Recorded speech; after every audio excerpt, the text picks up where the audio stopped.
Hi there. I just wanted to make a quick video about gun control and why Americans should never ever give up that constitutional right for their citizens to bear arms and have the rights and access to firearms. So in Canada here, we have strict gun control laws. For law-abiding citizens, they can't make or manufacture or acquire firearms very readily. Now, when it comes to the reason why, there is an extreme amount of oppression and corruption in the government. And if a corrupt police officer were to exert his control over the common man, come to his house one evening or come to a group of cops, just say, I'd like this from you and I want it every week, and you are just a common citizen and you don't really have that much knowledge or anything like that, you would be severely oppressed and you would have to be basically listening to this person because he's putting a gun to your family's head, to your head, and this is someone that's been put in charge and in the police force or in some authoritative position, and you would have to listen. Now, a firearm is basically an equalizer between the common man. Now, some people, you pull a firearm on them, they'll probably just laugh their ass off. That's not going to scare them. But other people, most common people, a gun would be an equalizer in a fight. So for people that say, well, knives kill just as easily as a gun, that's not what we're talking about here. We're talking about common people being oppressed, being threatened, and not having the rights to a firearm or access to a firearm to protect themselves in Canada. So, if that corrupt official were to return to this oppressed person's house and he went to Walmart and purchased a firearm, and the next day he shot this cop or police officer in the head, our legal system really does take everything into consideration and account. If you murder a corrupt official and we investigate thoroughly and we find out that this person was corrupt and he was basically trying to extort money from you, nothing will happen to you. There isn't a single thing that will happen to you. You'll be out the next day and we will congratulate you for eliminating a corrupt official and we will thank you for doing your job, and nothing will happen to you at all, especially in a judicial system that's governed as organized as the United States of America. And these things do happen. So when people read headlines and say this officer was murdered, so-and-so is out freeing the public, police organizations can't readily admit things like they've hired corrupt people or things like that, or admit fault. But in most circumstances, if they find there was wrongdoing on their people's part, they will not do anything to you, because right is right and wrong is wrong. And the people that govern these countries, they do have a strong sense of right and wrong, or at least they used to. Now, here in Canada, we have two ends of a political spectrum here. We have a conservative government that says they're genuine about providing a quality of life to their citizens. They're in the business of operating a government to provide that quality of life, those liberties and freedoms that these people are promised.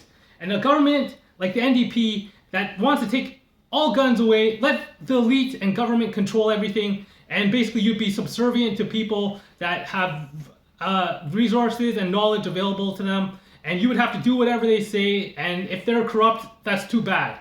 Whereas as a conservative government, they really are genuine about empowering the common man and giving them access to firearms and other types of things so they can protect themselves and their family. Now, I would like to emphasize that when you're born in a country like Canada or the United States of America, you didn't just inherit some luxury or some charter or some constitution that you could just readily live under. You inherited a responsibility, a right. You inherited basically, that's not just your birthright, but you inherited a strict responsibility to protect the Constitution and the Charter for yourself. And if people are oppressing you and being corrupt, and you walk into a police station and you blow a police officer's head off in front of the precinct, in front of all these people, and we investigate, nothing will happen to you if you're right, that they did something wrong to you, a group of them are working to harm you, and you acted on your own volition and you did that. Nothing will happen to you. History will remember you as a hero and a martyr. You didn't do anything wrong. You were just protecting yourself. There was wrongdoing on their part. You didn't do anything wrong at all.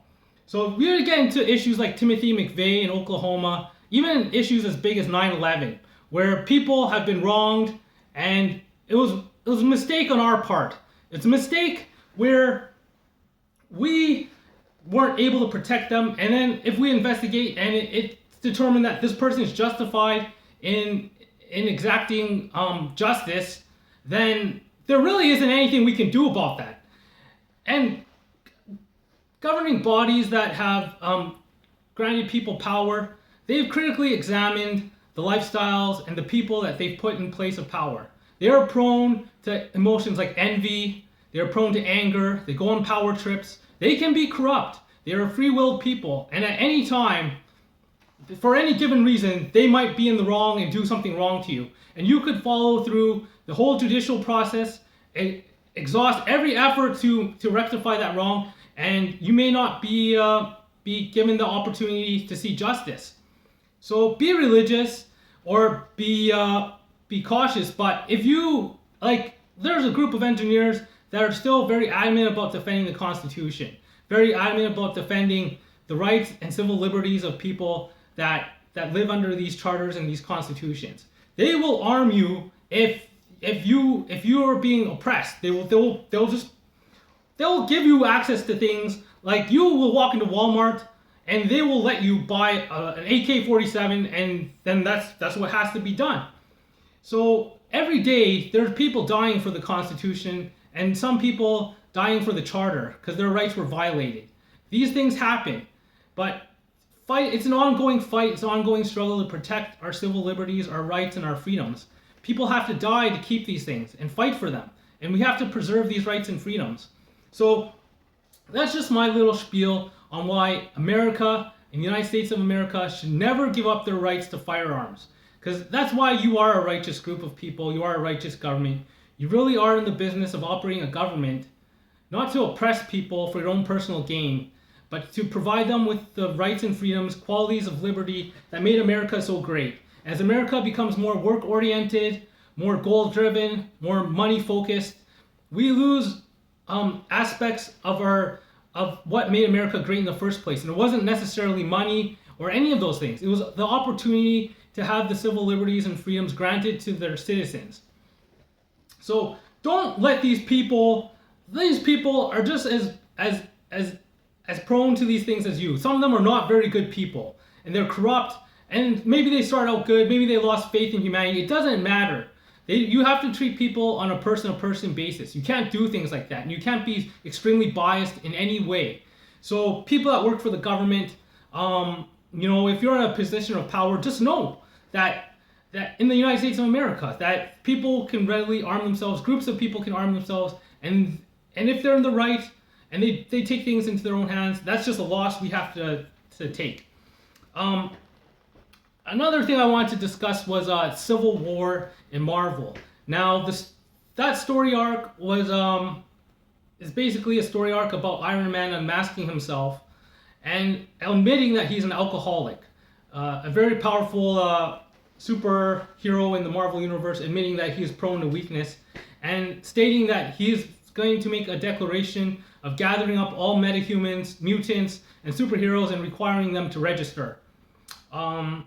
And there was a rift in the hero community where Captain America siding with more libertarians, saying that they didn't have the right to be registering and that they deserve their anonymity, operating as supernatural agents in the country, and people siding with Iron Man, saying that this isn't correct. Supernatural people should register for the safety of the common man that they were protecting. The universe that I saw and the visions that I've experienced, we kind of see the same thing. For certain people, there really is a universe inside of you. Authors, artists, people that see things or see other universes or whatever, they're deemed crazy or whatever.